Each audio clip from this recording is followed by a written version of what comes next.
All right, let's talk about April 2026. If you were looking at the crypto market, you probably felt like you were getting some seriously mixed signals, right? Well, in this explainer, we're going to untangle all those headlines and figure out what was really going on behind the scenes. So why was April so confusing? I mean, what was going on? Well, on one hand, you had everyday investors who were just genuinely scared. But on the other hand, some of the biggest, smartest players in finance were buying up crypto at record levels. It was like a total tale of two different markets, and we're going to break down both sides of that story. Okay, so let's start with the first story. This is the one that everyone was seeing in the headlines, the one on the surface. And honestly, it was all about fear. I mean, it was everywhere. And the headlines were, well, they were rough. You had Bitcoin's price dropping down near $68,000. You had these really tense US-Iran ceasefire talks completely falling apart. Oil prices shot up to $103 a barrel. And if you went on social media, oh man, the feeling was just as bad. People were literally declaring it's over for crypto. You know, if you wanted to put an actual number on that feeling, just look at this. On April 8th, the Fear and Greed Index, it hit a score of just 11. That's not just fear, that's straight up extreme fear territory. We're talking about some of the lowest levels of confidence we've seen in a long time. So what even is this index? The easiest way to think about it is like a mood ring for the entire market.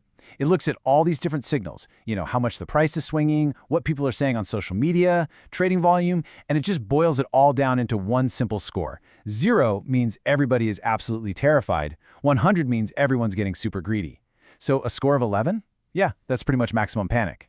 But, and this is a big but, while all that fear was happening right out in the open, there was a completely different story playing out underneath it all. A story of, well, quiet buying. And right here, this is the huge disconnect.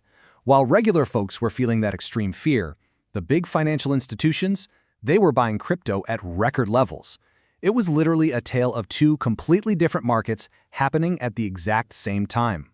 And when I say record levels, the numbers are just staggering. Take the company Strategy, for instance. They spent $2.54 billion on Bitcoin in a single week. Think about that. While everyone else was panicking, they were on a massive shopping spree. And it wasn't just them. You have BlackRock. I mean, this is one of the biggest investment managers on the planet. Their Bitcoin fund grew to hold over 800,000 Bitcoin by the end of April. These are not small-time players. This is the big league. So the really big takeaway here is that this wasn't just a crypto thing anymore. This became a full-on Wall Street story. You had BlackRock smashing records. Strategy became the biggest public holder of Bitcoin in the world, and even Morgan Stanley got in on the action, launching their own Bitcoin ETF, which is basically just a simple way for traditional investors to get in the game. Bottom line, Wall Street went shopping while Main Street was scared. So this leads to the obvious question, right? Why? Why were these huge institutions so confident when everyone else was freaking out? Well, it turns out there was a major rule change happening behind the scenes that was a total game changer. Okay, so get this. On April 21st, something really big happened. US regulators came out and announced this new policy called the Innovation Exemption. And this was a massive signal that the government's entire approach to crypto was about to shift in a really big way. So this new rule basically opened the floodgates for something called RWA tokenization. And you're probably asking, what on earth is that? Well, it's actually pretty simple. Imagine taking something from the real world, like a building or a company bond, and turning the ownership of it into a digital token. That token can then be traded super easily on a blockchain, just like Bitcoin. So what did this new rule actually do? Well, it had three huge effects. First, it basically ended the old way of doing things, regulate by punishment. Instead, it shifted to providing clear rules. Second, it created a totally legal pathway for all these new tokenized products. And third, it sent this really powerful signal to the rest of the world that the US was finally getting serious and friendly about crypto innovation. And that kind of clarity, that's exactly what big institutions need to feel confident. So you've got these two totally opposite stories, public fear on one side and institutional confidence on the other. What does that mean for what's coming next? What should we be watching for as we head into May? Well, May is looking pretty packed with stuff that could really shake up the market.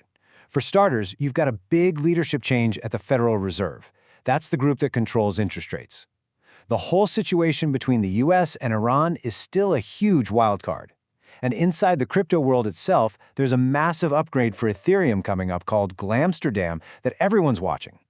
So when you look at all those things, you can kind of map out three possible paths forward. The most likely scenario, the base case, is that things just kind of grind up slowly, with those big institutions continuing to buy.